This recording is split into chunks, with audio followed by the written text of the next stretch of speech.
అదేవిధంగా ఇంకా విచిత్రం, అసలు ఈ ప్రభుత్వంలో కుడి చేయి ఏం చేస్తుందో ఎడమ చేయి తెలియదు.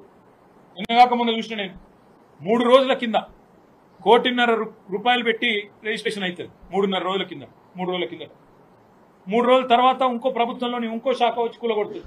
ఇది అక్రమం అని. అంటే కుడి చేయి ఏం చేస్తుందో ఎడమ చేయికి తెలియదా?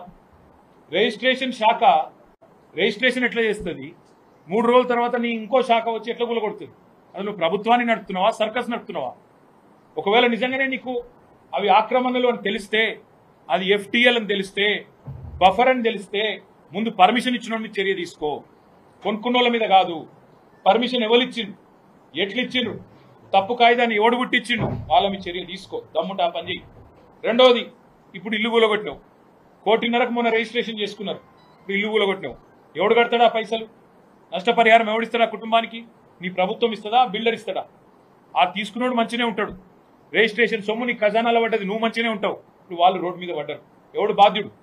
అందుకే మేమందరం కూడా ఇప్పుడు కొద్దిసేపు కూర్చున్నాం, ఆలోచించినాం.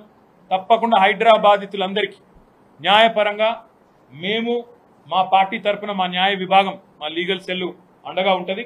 ఎవరికి ఏ ఇబ్బంది ఉన్నా భారత రాష్ట్ర సమితి కేంద్ర కార్యాలయం తెలంగాణ భవన్, బంజారాహిల్స్ రోడ్ నెంబర్ 10-12 మధ్యలో ఉంటుంది. ఆడికి రండి.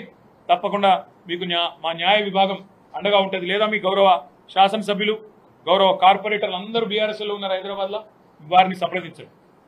తప్పకుండా మీకు న్యాయపరంగా మేము అండగా నిలబడతాం. చట్టాన్ని, న్యాయాన్ని గౌరవించాలని ప్రభుత్వానికి న్యాయస్థానం ద్వారానే చెప్పిస్తామనే మాట కూడా నేను విజ్ఞప్తి చేస్తా ఉన్నాను.